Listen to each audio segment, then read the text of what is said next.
Assalamualaikum warahmatullahi wabarakatuh. Berjumpa lagi dengan saya dalam rangka berbagi ilmu, berbagi pengalaman tentang dunia lebah trigona ataupun tewel, kelanceng, kelukut, galo-galo dan sebagainya, jenisnya masing-masing daerah lain menyebutkannya.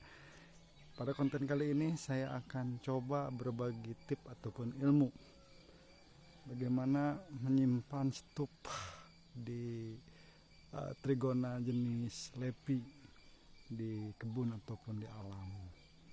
Ini di sini sudah ada, saya pakai tiangnya yaitu tiang dari bambu, kemudian stup di atas simpan. Tujuan utamanya ketika menurut pengalaman kalau stup trigona itu ditumpuk, emang secara hemat tempat ya hemat. Cuman masalahnya ketika kita pengen mengadakan panen massal, ketika kita buka kotak satu, kemudian kotak kedua dan sebagainya, panen massal, otomatis lebah berhamburan keluar. Di situ sering terjadi tawuran, bukan hanya antar pelajar ataupun antar warga, tapi di sini tawuran antar warga lebah trigona. Itu sangat merugikan sekali bagi kita, karena di situ nanti banyak yang bukan bonyok ya, tapi mati koloni-koloninya. Maka saya punya inisiatif disimpan secara jaraknya jauh dengan yang lainnya sekitar 2 meter sampai dengan 3 meter. Ini dengan tiangnya tiang bambu. Kenapa tidak pakai tiang cor ataupun tiang yang lain, hanya tiang bambu? Karena kalau pakai tiang cor ataupun dari semen ya, itu lumayan di kos ataupun biayanya. Jadi untuk menghemat, kalau pakai bambu ini gratis, alhamdulillah, pribadi tinggal tebang, tinggal pasang. Sisi lain keuntungannya itu ketika kita pasang ini jenis lepi ataupun pusko ataupun istiari itu secara alamiah itu salah satu jenis trigona yang paling mudah untuk pecah koloni. Jadi kalau teman-teman yang lain biasanya dengan sistem menaruh kotak di dekat kotak yang ada koloninya, kotak kosong di kotak yang ada kotak koloninya. Jadi ketika pecah koloni itu pecahannya bisa masuk ke kotak kosong yang dekat koloni tersebut.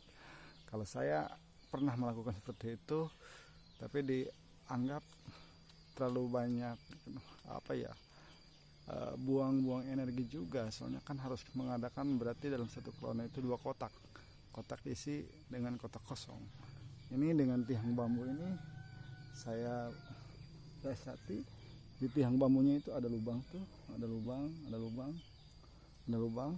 Jadi harapan saya itu ketika ini pecah koloni, si lebah trigona ini pecah koloni, dia akan bersarang ke bawahnya di bambu ini, lubang bambu.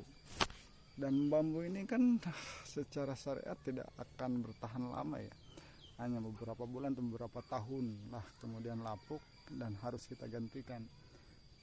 Ketika menggantikan itu harapan saya ke depannya, jadi ketika ini pecah pindah ke sini, jadi saya ganti tiang penyangga koloni, mengganti bambu ini. Otomatis yang diharapkan oleh saya yaitu saya dapat juga koloni baru yang pindah pecahan dari kotak ini ataupun kotak yang lain ke tiang bambu yang telah disediakan. Jadi di situ ada keuntungan, ketika kita ganti tiang kita dapat koloni baru dan koloni lama tetap bertahan.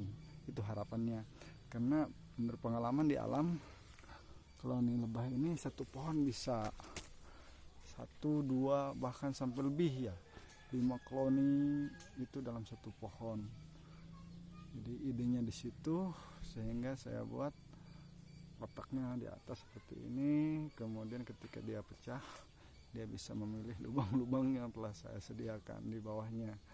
Itu berbagi pengalaman saya untuk penyimpanan tempat koloni lebah trigona. Mungkin hanya itu. Jangan lupa kawan-kawan sekalian, supaya saya lebih semangat untuk berbagi ilmu, silahkan subscribe, kemudian like dan share video saya. Dan kalau misalnya berkenan ingin melihat video-video lanjutan tentang budidaya lebah trigona, silahkan dinyalakan notifikasinya.